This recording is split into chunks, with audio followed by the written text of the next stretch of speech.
Bonjour à tous, nouvelle petite vidéo d'autonomie. Alors aujourd'hui on va parler de ceci. Alors qu'est-ce que c'est que ça? Alors en autonomie vous connaissez peut-être pas, parce que c'est du matériel un peu spécifique. Déjà c'est pas un régulateur, c'est pas un onduleur, c'est pas une batterie bien sûr. Et quel rapport avec l'autonomie? Alors en fait, comme ça tout seul, c'est vrai que ça parle peut-être pas. Et si je rajoute ça, peut-être que ça vous parlerait un peu mieux. Si ça vous parle toujours pas, ben en fait il s'agit d'un régulateur de fréquence, d'un variateur de fréquence, comme vous voulez.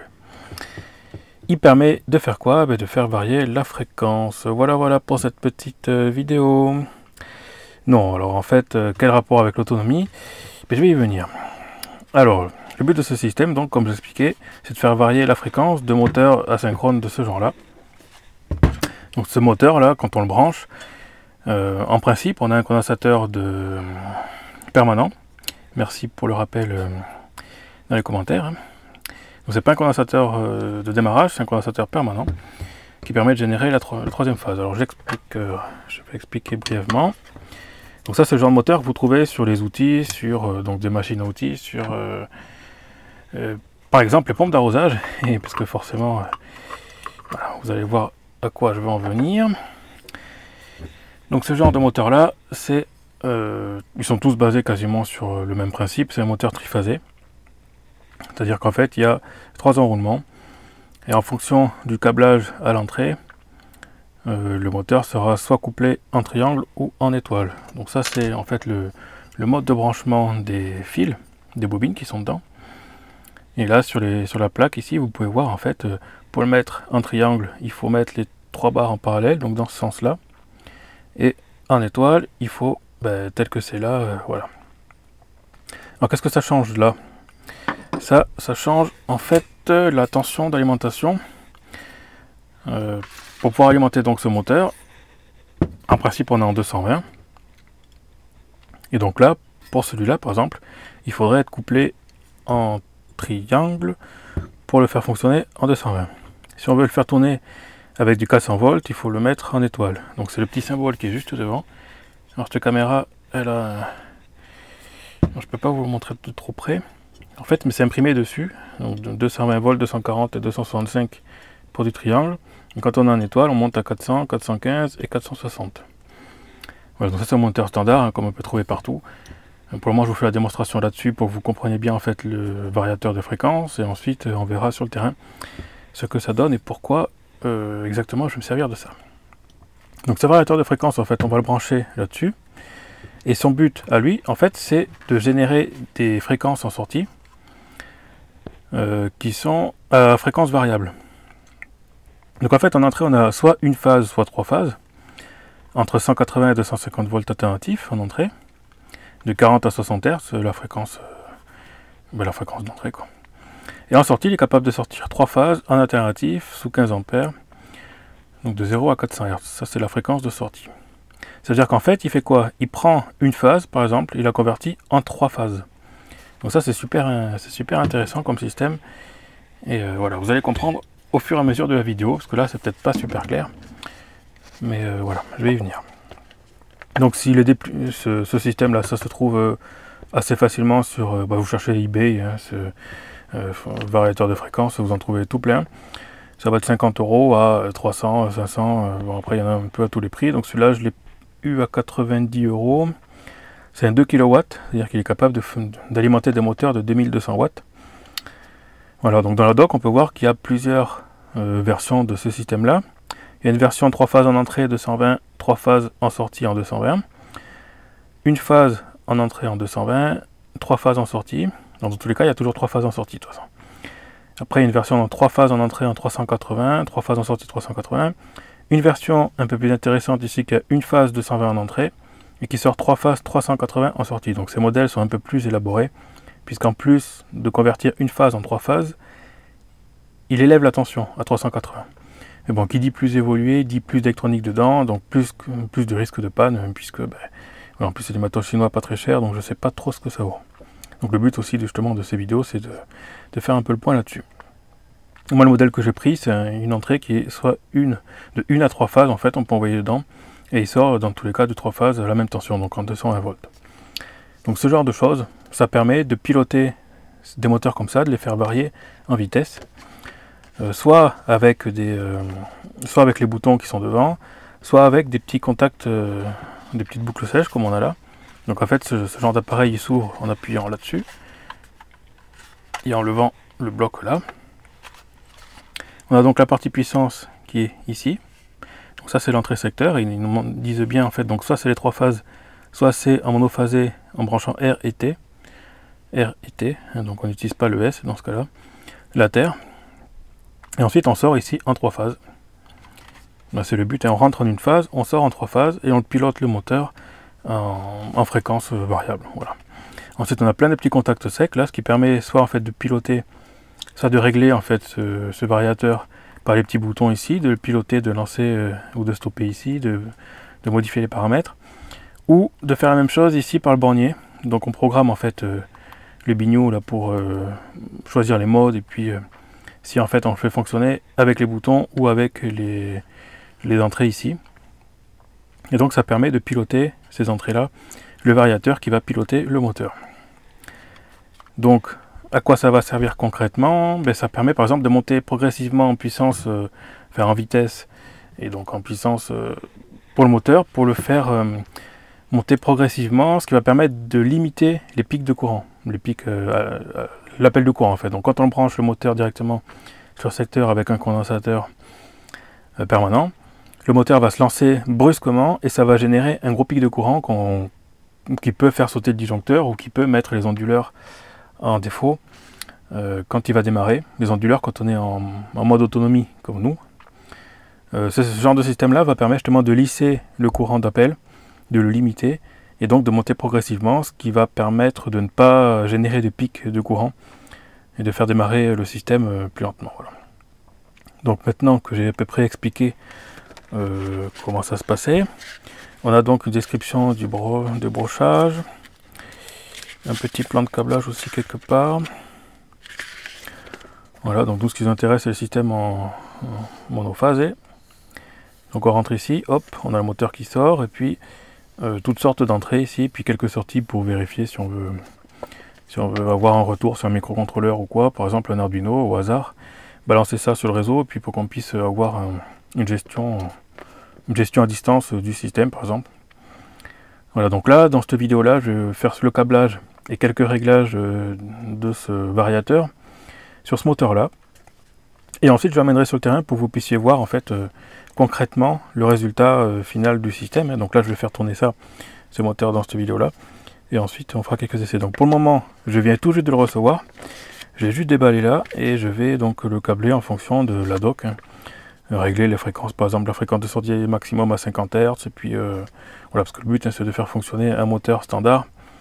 C'est pas de monter plus haut que prévu ou plus bas que prévu, c'est de le faire tourner à sa vitesse nominale, mais en montant progressivement en fait, pour limiter justement les points de courant. Donc je vais câbler ça. Alors nous revoici après avoir câblé le bordel. Donc ici j'ai mis phase, neutre et terre. En principe je mets neutre et terre côte à côte, parce que si jamais un fil se coupe et qu'il touche l'autre, ben, ils sont censés être au même potentiel, donc c'est moins grave que si c'était phase et terre à côté par exemple, ou voilà, ou phase et neutre. Même si en fait vu qu'on passe par des rallonges, des multiprises, c'est pas sûr qu'ils ont respecté l'ordre. Moi dans les prises oui, dans les prises murales, par contre dans les cordons qu'on achète ou quoi, c'est pas sûr, mais bon par principe je fais comme ça. Et donc ensuite la sortie triphasée va au moteur ici, que j'ai du coup configuré en triangle, puisque pour rappel en triangle les trois doivent être en parallèle ici, et j'ai câblé comme ça parce que ce variateur sort du 220 en triphasé, et du coup du 220 en triphasé, enfin du 220 quand on alimente, c'est marqué sur la plaque ici sur la plaque d'identification du moteur, le 220 doit être branché en triangle. Voilà. Si par contre j'avais l'autre modèle qui sort en 380, j'aurais dû laisser en étoile pour l'alimenter en 380. Donc là je vais faire la première sous tension. Je précise que je ne l'ai pas encore branché. Si jamais il pète, comme ça j'aurai une preuve vidéo. Puisque c'est l'électronique de puissance, et en plus c'est du matériel d'une qualité qu'on connaît pas trop. Donc ouais, j'ai pas hyper confiance dans du matos chinois comme ça, pas trop cher pour ce que c'est. Donc voilà. Alors aussi important, des lunettes de protection, au moins ça. Parce que quand on dit que ça pète, que les composants peuvent péter, c'est pas du second degré, hein, c'est du premier degré. C'est que les composants peuvent littéralement exploser. Donc il y a des projections, quoi. Il y a un risque, voilà. Donc ça, très important. Je vais brancher ce bordel et puis on va voir ce que ça donne. Bon, c'est possible qu'il marche pas au début puisqu'il n'est pas configuré. Ah, le ventilateur déjà qui tourne. Il a peut-être commencé à booter. Il y a le 400 clignote, super. Moi je peux essayer un run, mais à mon avis. Alors, je sais pas ce qu'il fait.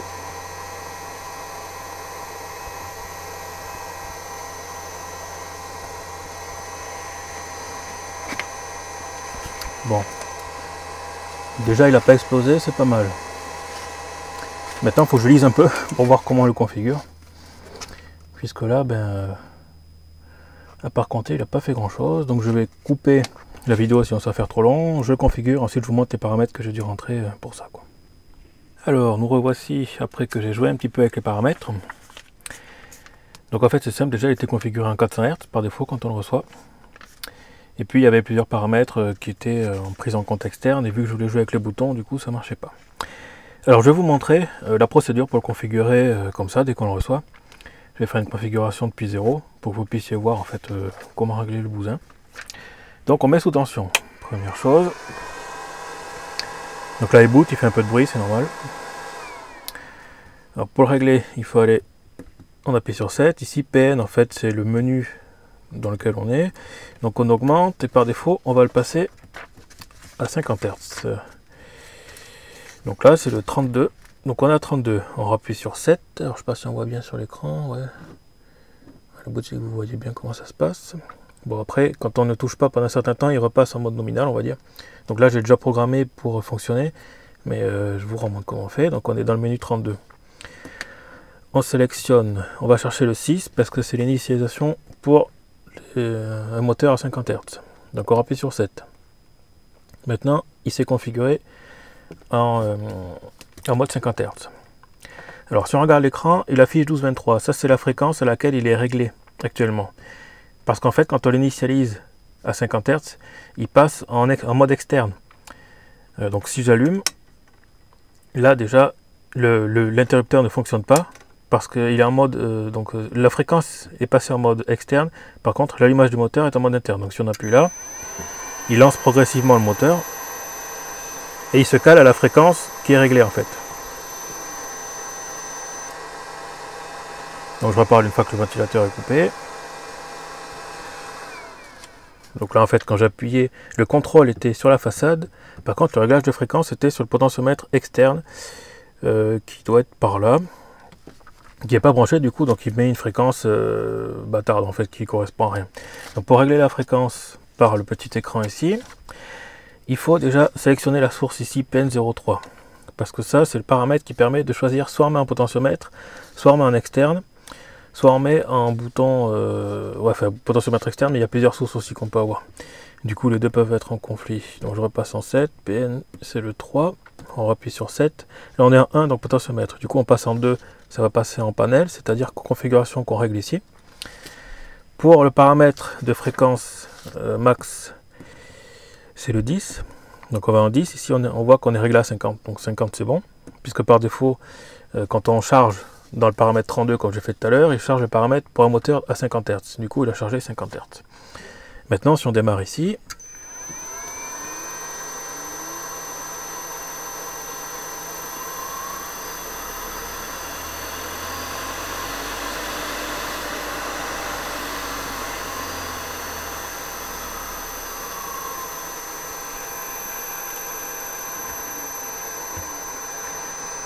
maintenant il atteint bien 50 Hz, hein, quand on le lance manuellement par ici, il atteint 50 Hz.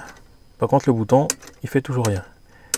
Donc il atteint 50 Hz par le panel mais pas par l'externe. Donc pour ça il faut sélectionner la contrôle externe. Runtime, c'est en fait c'est la commande de lancement hein, qui est configurée, donc c'est PN4. Donc on va voir le paramètre PN4. Là, on a un 4 et on voit qu'on est en 1, parce que le 1 c'est le panel bouton, c'est-à-dire en fait ce bouton là qui lance le moteur.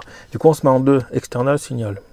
On appuie sur 7, donc là il passe automatiquement au paramètre supplémentaire, puisque c'est le suivant, on est en 4, on est passé 5, on n'a pas besoin de régler ça. Donc maintenant quand il affiche la fréquence ici, c'est la fréquence d'utilisation. Donc maintenant si j'appuie sur le bouton là,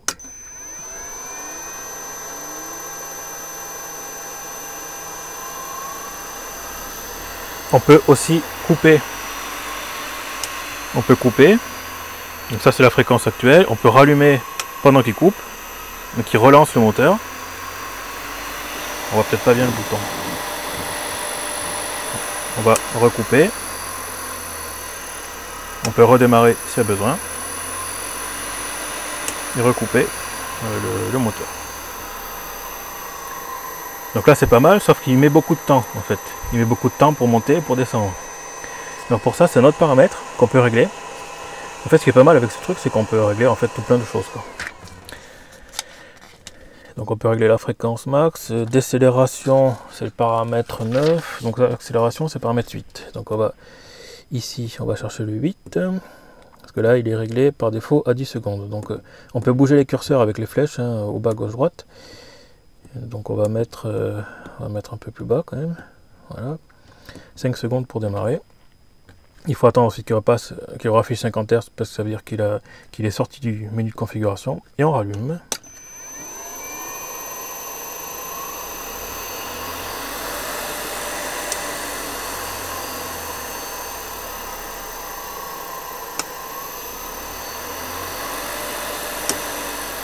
Donc là on voit qu'il monte en 5 secondes à 50 Hz hein, en principe. Par contre il met plus de temps pour décélérer puisqu'il est toujours réglé à 10 secondes en fait. Donc pour l'accélération il est à 5 secondes et pour décélérer il est à 10 secondes. Donc là voilà. Ça c'est juste en fait pour vous montrer brièvement ce régulateur, ce régulateur de fréquence, enfin ce générateur, ce variateur de fréquence en fait, pour vous montrer un peu comment il fonctionne, comment il se câble. Bien sûr faites hyper attention, là je promène les doigts tout ça, mais ça c'est sous tension quand lui il envoie du courant, il envoie peut-être un courant résiduel pour voir qu'il y a bien un moteur, je sais pas, du coup c'est dangereux. Ça c'est dangereux, enfin bon, de toute façon c'est un système qui est branché au secteur, du coup dans tous les cas c'est dangereux. Donc si vous avez les doigts qui traînent partout, vous risquez de crever quoi. Donc faites super attention quand vous manipulez ça, attention à la tension d'alimentation, de ne pas dépasser. Une chose aussi importante que j'ai pas montré, que j'ai pas expliqué, ici j'ai mis un petit collier là. Un petit collier, je sais pas si on voit bien, c'est un système de décharge de traction. C'est-à-dire qu'en fait le câble là, vu qu'il pendouille, le câble d'alimentation il pendouille, hein, il touche presque par terre. Si on le laisse sans collier, il va tirer sur les petits fils là. Il va avoir tendance à tirer sur les petits fils. Et ça c'est hyper dangereux parce qu'en fait ça peut détacher les fils si jamais ils ont été un peu sectionnés en serrant. Si on serre comme une brute par exemple, les fils sont un peu... Donc et si les câbles pendouillent, tout ça, à force ça peut les esquinter. Donc il faut faire attention quand on serre bien sûr. Là en plus j'ai fait ça un peu à la va-vite. Parce que j'avais pas envie de mettre des cosses. Donc en fait il faut pas faire comme ça, serrer les câbles souples direct comme ça. Mettez des cosses sur les fils, sertissez des cosses avant de brancher, ce sera plus propre. Et donc voilà, du coup je pense que j'ai fait le tour. Après si vous voulez plus d'infos sur ce genre de choses, regardez sur internet. La doc est bien expliquée en plus. Et puis sinon je pourrais faire une vidéo dédiée juste pour parler de lui, de tous les paramètres qu'on peut bricoler, mais là je pense que quand même on peut choisir le sens de rotation. Que pour la rotation du moteur, on peut sélectionner dans un sens ou dans l'autre, on peut faire tourner dans un sens ou dans l'autre. Là, j'ai branché que dans un sens. Si je branche sur l'autre branche, ça fera tourner dans l'autre sens. Donc, on peut décabler comme ça. On peut aussi, quand on a débranché le système, on peut inverser ici deux phases. C'est pareil, le moteur va changer de sens. Donc, on peut soit inverser le sens en bougeant les fils de puissance, soit seulement le petit fil d'entrée là, qui fera tourner le moteur dans l'autre sens. En fonction de l'appareil que vous avez derrière, il faut que ça tourne dans un sens ou dans l'autre forcément. Donc voilà. J'espère que ça vous a apporté des petites choses. C'est super intéressant. Ça faisait longtemps que je voulais faire une vidéo sur ce genre de choses et que je voulais l'acheter surtout. Et du coup, là, voilà, c'était l'occasion. Donc, il y en existe de moins chers qui sont moins puissants, forcément. J'en ai commandé un là, 50 €, on va voir ce que ça donne, parce que je vais faire d'autres essais qui devraient vous plaire aussi. Mais bon, voilà, faut attendre qu'il arrive. Celui-là, pareil, je vais faire une vidéo prochainement, très prochainement même, qui devrait vous plaire encore plus que celle-ci, quoi. Voilà, voilà pour cette petite vidéo. À plus.